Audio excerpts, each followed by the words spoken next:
Welcome to the Michigan Man Podcast on Wolverine Sports Radio, a member of the V Sporto Network, and in partnership with SB Nation's Maize and Brew, for Wolverine fans from coast to coast. Go Blue and welcome to the show. I'm your host, Mike Fitzpatrick. With us in just a minute, here on our very first show of the new year, will be Chris Balas from the Wolverine.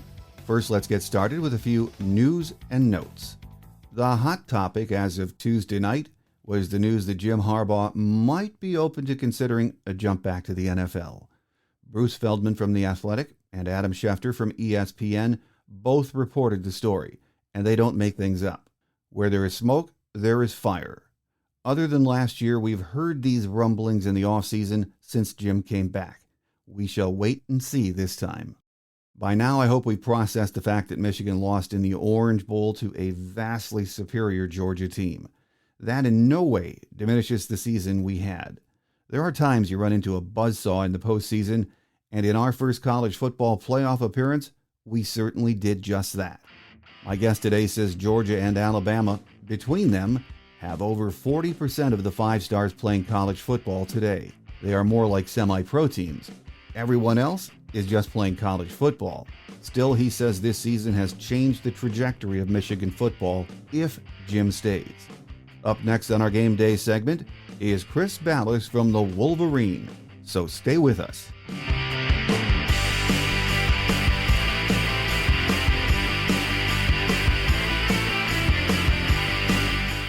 Here with us on our Game Day show as we talk about some of the breaking news surrounding Michigan football and a look back at the Orange Bowl is Chris Balas from the Wolverine. Chris, Happy New Year. Great to have you with us again. Happy New Year, Mike. I always appreciate you. Well, it has been a long weekend, I know, for you getting back to Michigan. And when you get back, stories breaking right and left. Let's start with one from yesterday, Chris, that there were reports from very reliable sources that Jim might be listening to offers from the NFL from a couple of teams, as you reported last week. And it sounds real, doesn't it? It does. It's the same thing every year, right? And it really basically comes down to what Jim Harbaugh wants and what Michigan's willing to do to keep him. You look at the third-place coach and the fourth-place coach in the Big Ten East, and that's Mel Tucker, obviously, at Michigan State, and James Franklin and the raises they got this year. And Jim Harbaugh is going to command at least that, probably $9 million a year, I would imagine. And I'm not saying that's what it's going to take to keep him. He certainly seems happy at Michigan, but we know that the Las Vegas Raiders, as we reported last week, were targeting him with as much as $12 million a year, Mike. And NFL teams obviously have the money like that to throw around. He's been a long-time fan of that franchise, Al Davis and now Mark Davis. So it's going to be something to watch. We don't expect him to leave, but you just never know. And, his family's happy here. And people say, well, do you really want to move your kids to Las Vegas, to which we respond, well, you're not going to be putting them in the Mirage. There are nice places to live in Las Vegas, but it's something to watch, certainly. And with Sean Nua, Michigan's defensive tackles coach, going to USC today, it certainly makes it seem like, hey, maybe there's something, at least some of these guys might be concerned, and they're thinking about their families as well. So we'll see what happens. Is this something you think that Ward Manuel and the staff need to get resolved or just settled quickly? 100%. The longer it goes, the more offers he's going to get, and he's got leverage now. That's what everybody talks about last year, and what Ward Manuel did to keep Jim Harbaugh here with half the salary, with incentives, and he had all the leverage at that point. There weren't a whole lot of people knocking down Jim Harbaugh's door last year after a 2-4 season. But now it's just the opposite. Jim Harbaugh seems to be the old Jim Harbaugh again. You and I have talked about that in the past, that he got his swagger back, and he is that guy who we expected him to be when he first came to Michigan. So I do think it's something that they need to address right away, and I do know that the boosters and everybody else, the regents, are committed to making this happen and keeping Jim Harbaugh at Michigan. So as he has said many times, this feels like the beginning of something pretty special. And now that he's beaten Ohio State, and granted the way the season ended with the loss to Georgia wasn't ideal, but you can see that Jim Harbaugh got the most out of this team this year, and we know that they want to keep him here. Let's put it that way. So that will probably, hopefully, happen very quickly. Other news, though, we're recording on Wednesday morning, so Tuesday was a busy news day surrounding Michigan football. David Ojabo declared for the draft. Any surprise there? Initially, there was a lot of talk that, hey, his mentor, Quiddy Pay, was telling him how exactly what it meant to him to come back for one more year, and which he did.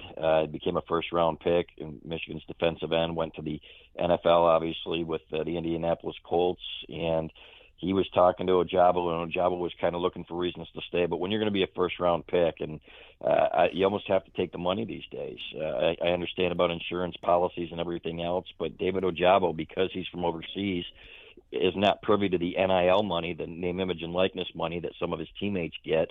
So it only makes sense. And he would be commanding much more attention this year, even though he was kind of a part-time player, didn't play on a lot of rundowns.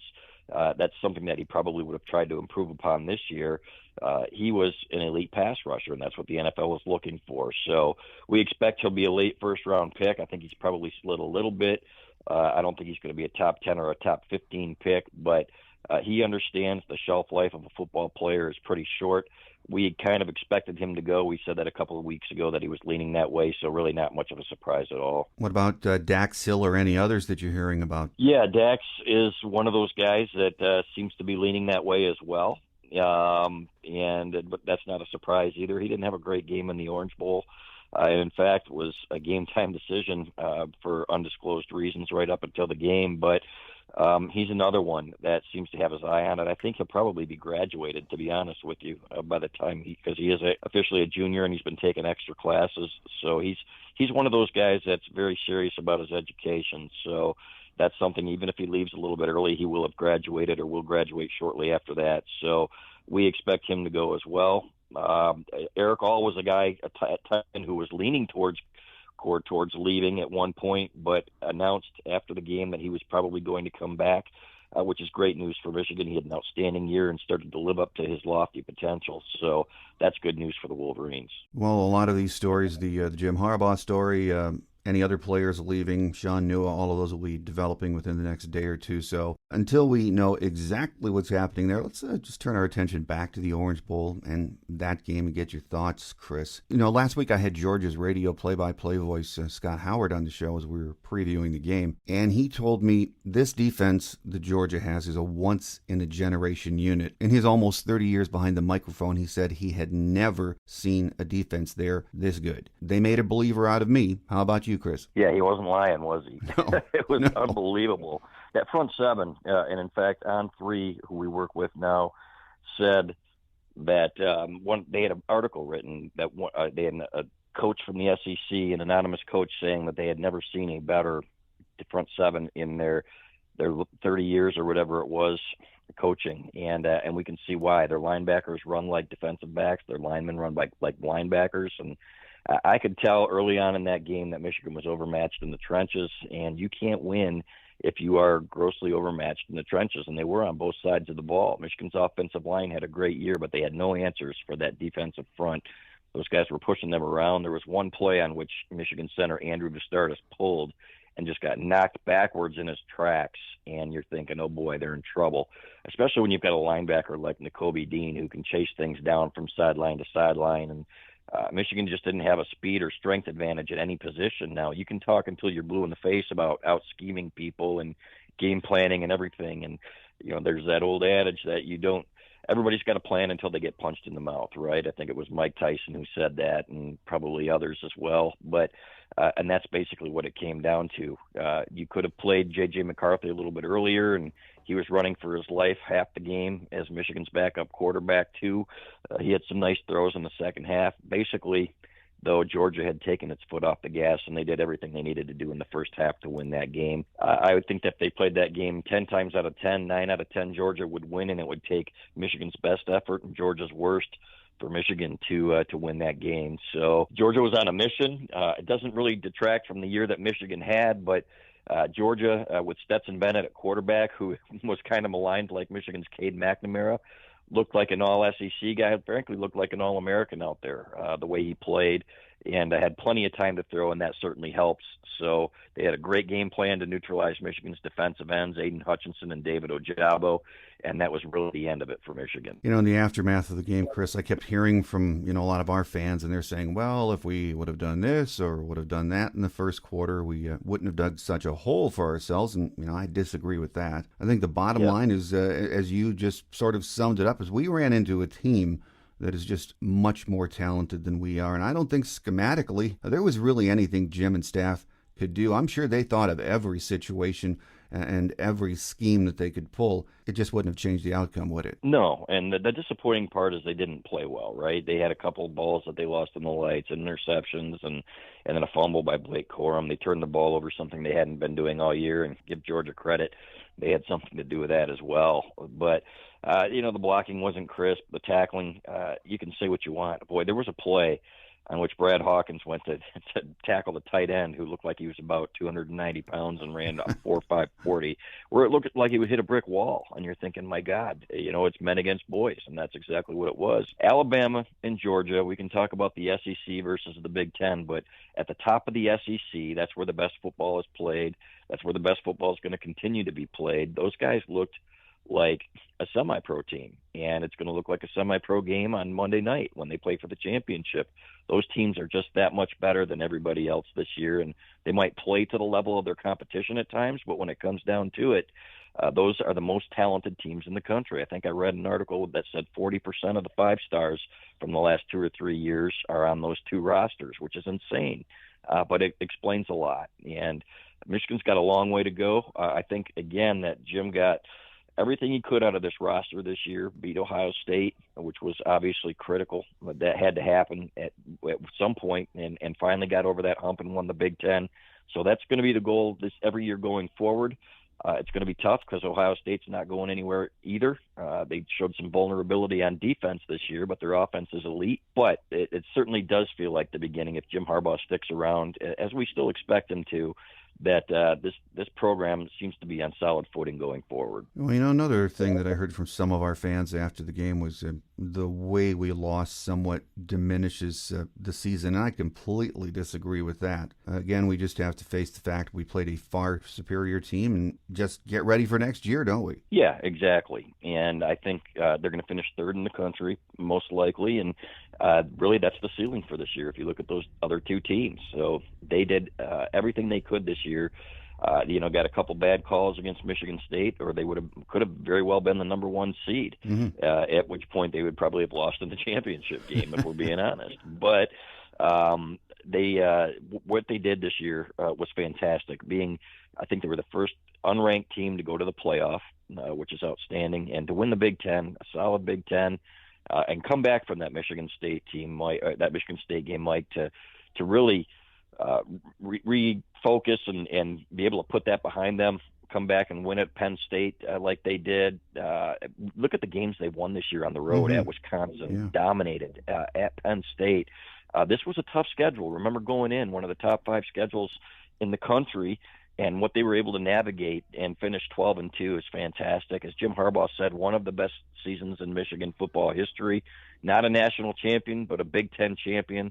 Long time coming, since 2004. This was a special group, and they will be remembered as such. Absolutely was. I agree with that. A lot of writers also said after the game that, all in all, this was a good experience for the program because we competed against an elite team, no argument. And that was a lesson that we needed as a program to see what we need to do to get to their level. How far do you think Michigan is from being able to match up with the Alabamas and the Georgias of the college football world? Pretty far, just like everybody else, to be honest with you. And it starts with recruiting.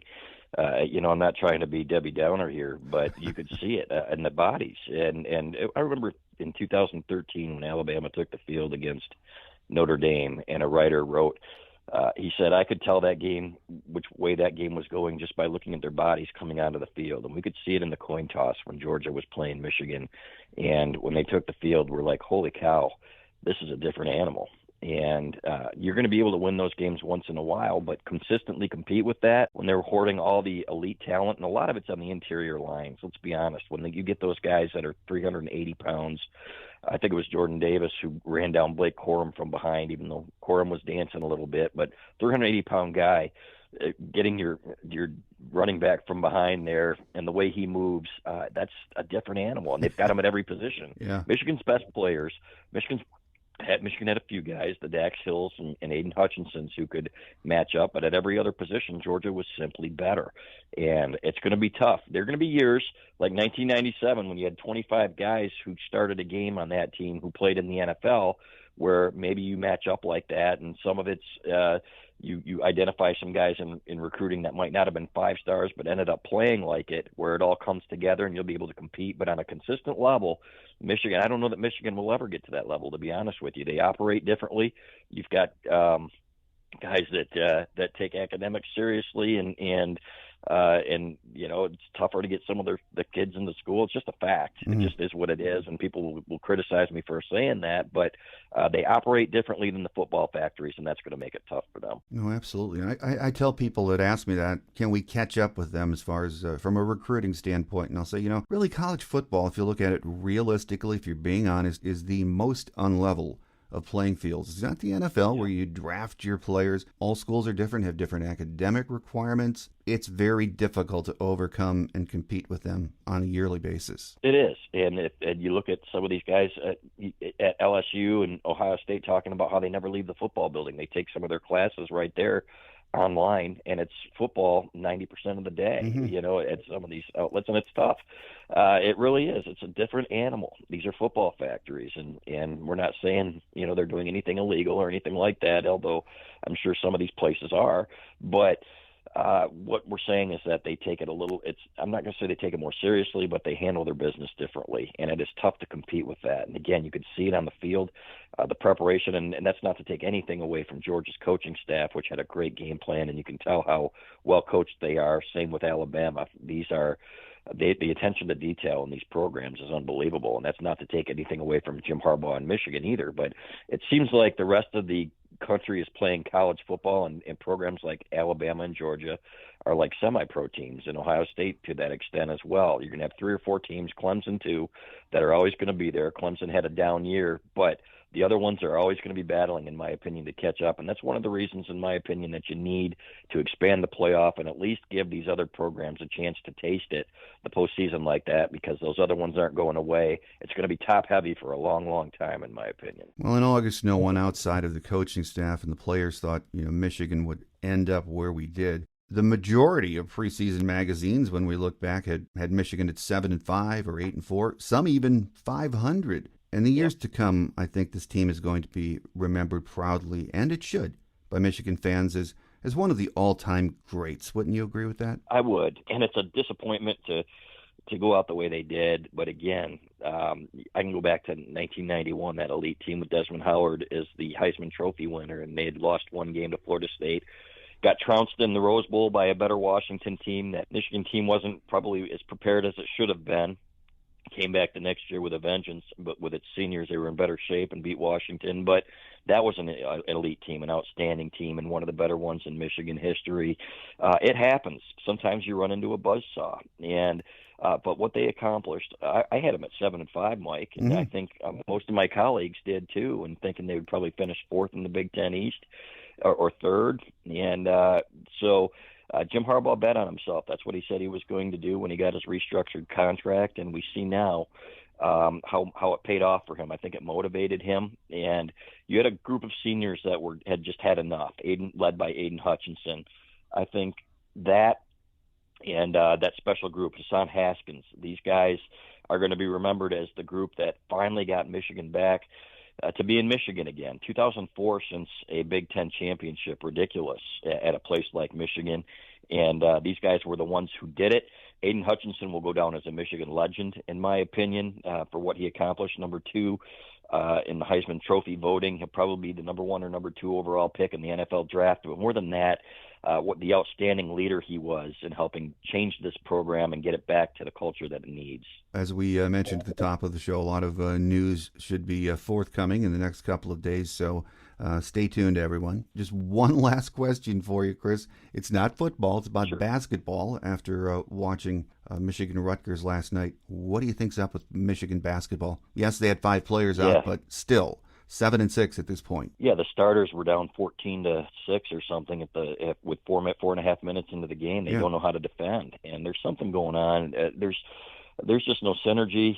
There's no chemistry. Something's missing where there's a disconnect, and there's more talent on this team than they're just not playing to their talent level. Let's put it that way. And it doesn't help when you've got a point guard last night in Devontae Jones who scored no points against Rutgers and had 2 assists. You need more from that position. Caleb Houston, Michigan's freshman, who was being projected as a first-round pick, was 1 for 8 last night from 3-point range and struggling on both ends of the floor.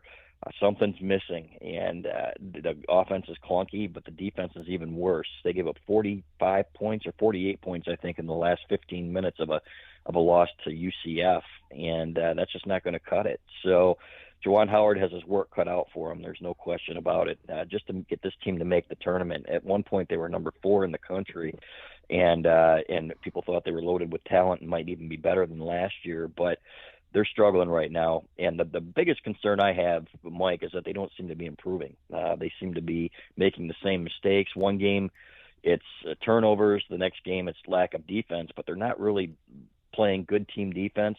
They're struggling to shoot, and when you don't have shooters in this day and age, you're going to be in trouble. Your offense is going to be clunky, and teams are going to be able to collapse on guys like Hunter Dickinson. He still finished with 25 points the other night, but you know what? When you're trading 2s for 3s, as John Beilein always used to say, 3s are worth more than 2s. Their 3-point defense is bad, and their 3-point shooting is bad, and that's a bad recipe. Yeah, it's 7-6 in January. Michigan State coming up, even though it's at Chrysler this weekend, makes you nervous, so we'll just watch it and see. It's a long season. Here with us on our Michigan Game Day segment today has been Chris Balas from the Wolverine. Chris, always a pleasure having you with us. Happy New Year, and we look forward to having you back on soon. Same to you, Mike, and thanks for having me.